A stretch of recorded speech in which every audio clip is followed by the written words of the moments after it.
Hey guys, just a quick video here to some of you are trying to change the starter on these 4.8 V8 engines, BMW engines. So what I had to do, I'm going to show you a quick, overview of what I did. Basically, I secured the engine from the top, and then I lowered the subframe. As you can see, it's all been disconnected. All the subframe has been disconnected, all of them, right? And then lowered it without taking anything else off. All the control arms are still intact, everything is still there. And then disconnected both engine mounts from the top. So that one is a 16, that one there, as you can see right there, is a 16. And then I was able to lower the subframe, right? And from there, so I started working my way.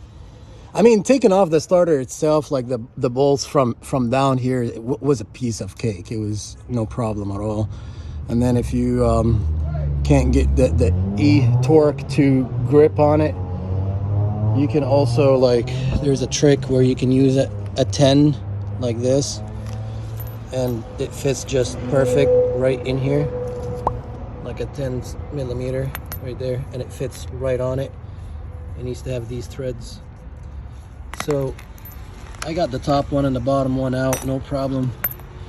That's not the problem. And then the shield, I like to get it off, before I started working on it, and I got the side one off, and then the back ones I was able to reach it from over here and get the back one, just one that's on the right side. And then on the left one, the left side of the shield, I left it on, okay, for now. And then there's a lot of like back and forth. Obviously you need a lift for this. The air conditioning belt, it goes on there by stretching the belt on the compressor, and there's a special tool for it. So I just cut the belt and vacuumed out the air conditioning system. As you can see, disconnected both lines right here from the air compressor, and then took out the air compressor. And then after I took out the air compressor, I started taking off the engine mount bracket, this bracket. So all of them come off no problem, easy. So this one will come off easy, this one is easy, that one is easy, but this back one here is kind of a trick to get to, and you won't be able to get to it unless lowered the vehicle and reached out to my engine right there, and I lowered the engine. Now I have more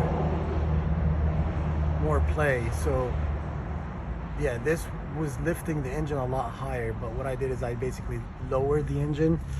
So with the engine being lowered, I was able to get that fourth one right here, okay, and I was able to get it right through under these lines, this one and this one, right through here. And I was able to, as you can see it right there, so I was able to feed right through and get that bolt off to get this guy out. And then from there, with the engine lowered as it is, I started attacking all the exhaust manifold bolts, and they're 11 millimeter. Make sure you don't use a 12 and destroy the outside of them or strip them. So once that's done, and the manifold is pushed back a little bit, like as you can see, now I should be able to grab this guy and pull it out of here, no problem now. And yeah, and disconnected the the terminals and the plugs and everything else, but the plug is, the starter is still in here. So let's try to see if I can get it out on camera. Where is it? Oh man, it's right there. So okay, so we'll feed it back. Let's first make sure that all the wires are off, and then we'll feed it back this way. Yeah baby, you see that? Taking out the starter for the N62 with one hand. Here we go. this sucker is out. Woo. It's definitely not a walk in the park, but you know, without this, the car is junk. So I had to get it done. And as you can see here, now you got this whole long haul of the starter, and then the engine bracket, and then the AC compressor, and the manifolds, and everything put back together, and we should be good to go. But I started on this job about, I want to say 10 a.m. and it's about 4 p.m. right now. So, but guys, again, you definitely need a hoist and a car lift to get this job done, because as you can see, there's a lot of up and down, lowering, raising, adjusting.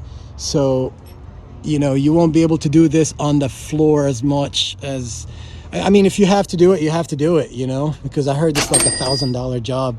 But anyways, I just wanted to share with you how I did it. And obviously I'm not taking you a step-by-step on how to do it, but I showed you a lot of tricks.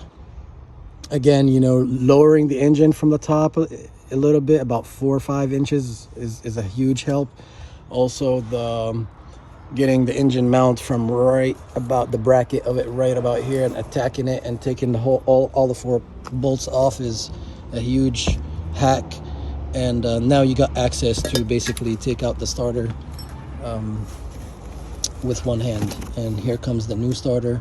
I'll go ahead and put it back together and let you guys know if I have any more additional tips to add.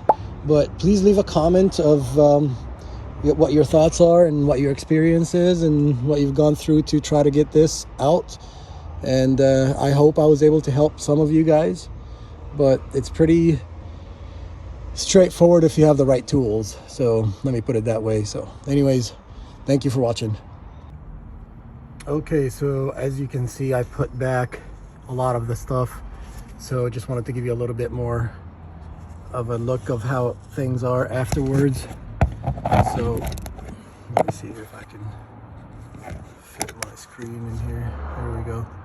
So I put the starter on. As you can see, you can easily access all of this area, this entire area. So I put the starter on, and then from there I put the shield, the metal shield, and you can see there's a 10 here, there's another 10 up there on the right side, and then there's another 10 here.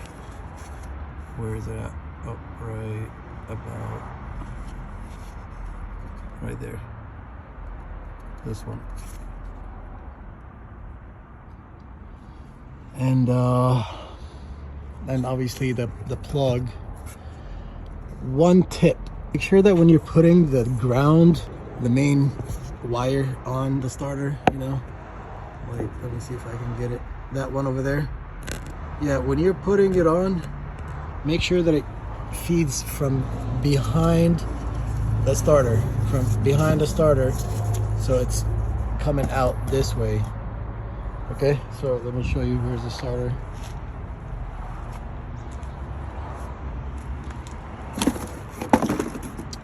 Anyways, so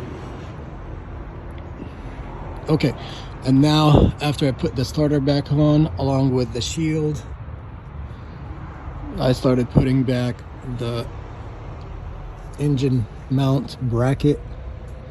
So I lined them all up, and I kind of, you know, put the screws on, put some threads through, like maybe 4 or 5 times, not too tight, just enough to grab. But what you want to make sure is you don't tighten any of them up unless you have all 4 screws screwed in a little bit, you know, at least like ½ an inch. And then from here is what I was telling you earlier.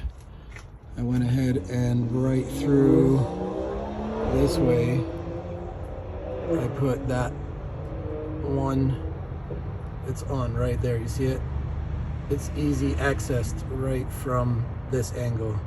So I put the 4th one on the bracket, and then we got, you know, the other 3, which are this one, that one, and this one. I'm gonna go ahead and tighten these up right now, and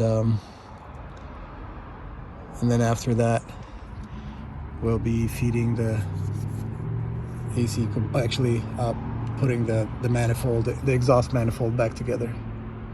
So once I do this bracket, then I'll do this exhaust manifold. All right, stay tuned.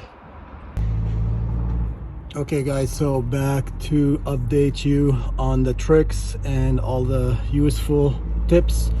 So all the bolts on the manifold, the exhaust manifold, you can basically use like a long extension like this and, like, you know, feed it right through there, you know, and just bolt them all on, except for this one right here.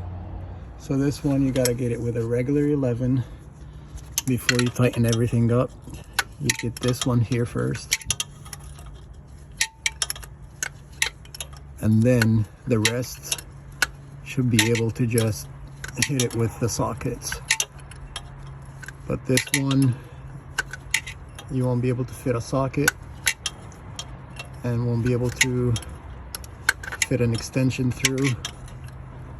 You gotta get a really fine head like this, like really thin, in order for it to fit right between the nut and the manifold itself. So anyways, that's one huge tip for you guys to save you time. All right, I'm gonna go ahead and put them all back together and get back to you. Okay, and a quick update. So I latched on the AC compressor, as you can see. Okay, so the bottom one right here, along with the bracket. And then while obviously I have a lot of room with the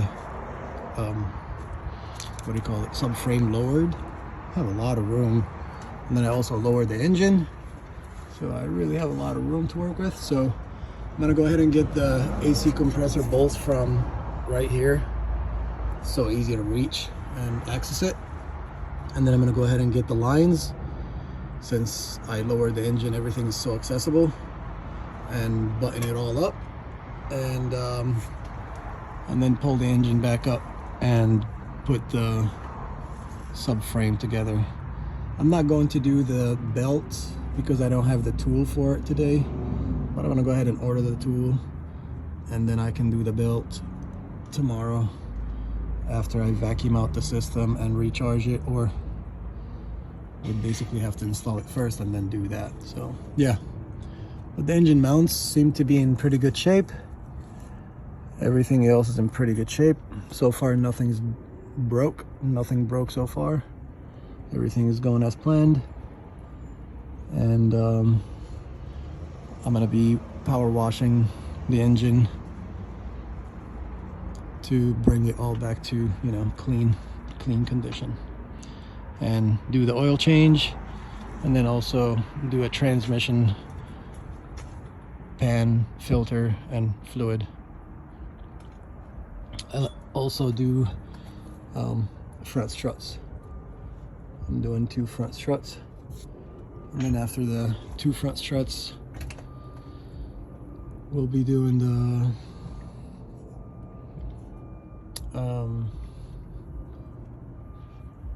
tires, and then things will be, now look and see what else is leaking. Those 550s, they love to leak, and I like fixing them. So this one looks like the solenoid is leaking a little bit right here. So anyways, I couldn't find any fittings, so I had to use some plant to make sure that that nut doesn't fall off, and I can either pick it out or leave it in there, but that secures the nut from falling off the socket. And there are plenty of those right here, plenty. to use. All right, we'll keep you updated.